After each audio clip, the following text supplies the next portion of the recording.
Hello අයිබෝන් ආදරණීය දුවේ පුතේ ඒ වගේම ආදරණීය අම්මේ තාත්තේ අද මම ඔයාලගේ හදවතට පුංචි දෙයක් කියන්න තමයි මේ ආවේ. මම මෙහෙම වීඩියෝ එකක් මීට කලින් කරලා නෑ.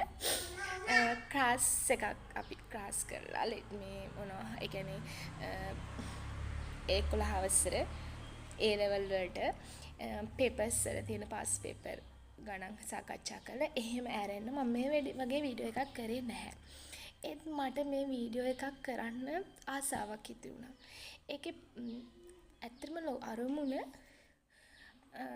මේ අද කාලේ අහන්න දකින්න ලැබෙන හරිම දුක්බර කතා ටිකක් අහන්න දකින්න ලැබෙනවා.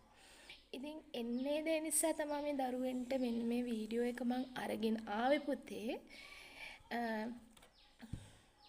අම්මා කෙනෙක්.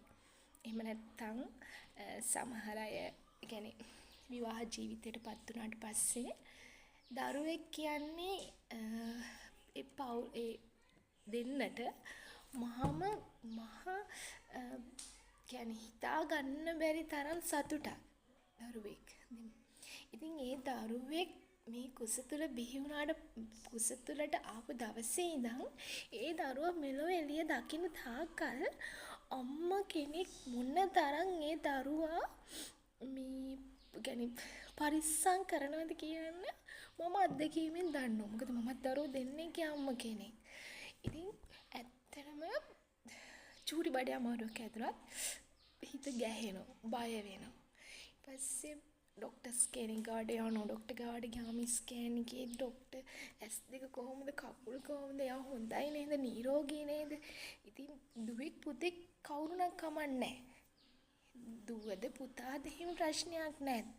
දෙමව්පියෝ දරුවන්ට හරි ආදරෙයි. ඉතින් එහෙම ඔයාලා බඩ ඇතුළට ආවට දවසේ ඉඳන් තමයි පුතේ ඔයාලගේ තාත්තා ඔයාලගේ අනාගතේ ප්ලෑන් කරන්නේ. දන්නවද? ඒ තාත්තා හිතනවා ඉස්සර වගේ පොඩි ගියක් හරියන්නේ තට්ටු දෙකට දාලා ගියක් හදන්න ඕනේ. මොකද දුවට නැත්තම් එන්න පුතාට ලස්සනට ඉඩ තියෙන්න ඕනේ. ආඩ ලස්සන මාලිගාවක් තියෙන්න ඕනේ. දැන් ඉන්න අම්මලා බබාලා හම්බෙන්න ඉන්නකොට රූම් එක මාර ලස්සනට රෙඩි කරනවා. ඒක හීනයක් වගේ. ඉතින් ඒ වගේම තමයි කන ජාති කන්න බෑ බබෙක් ලැබෙන්න ඉන්නකොට කන්න බෑ. ඒත් එයාලා හිත කනවා මගේ පුතාගේ කොණ්ඩේ වැවෙන්න, ඇස් ලස්සන වෙන්න, හම ලස්සන වෙන්න. ඊට පස්සේ